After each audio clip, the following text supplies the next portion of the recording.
በመጠበቂያው እጠብቅሃለሁ አትተወኝም ጌታዬ አምናለሁ መልካም በሚሏት በመቅደስ ስፍራ ስማኝ አምላኬ ስምህን ስጠራ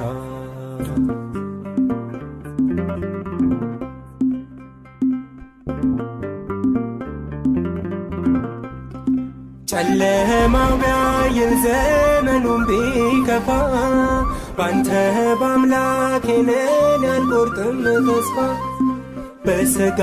ሐሳብ አይሆንም ያልኳቸው ፈቃድ ሲሆን ሆነው አየኋቸው በመጠበቂያው እጠብቅሃለሁ አትተወኝም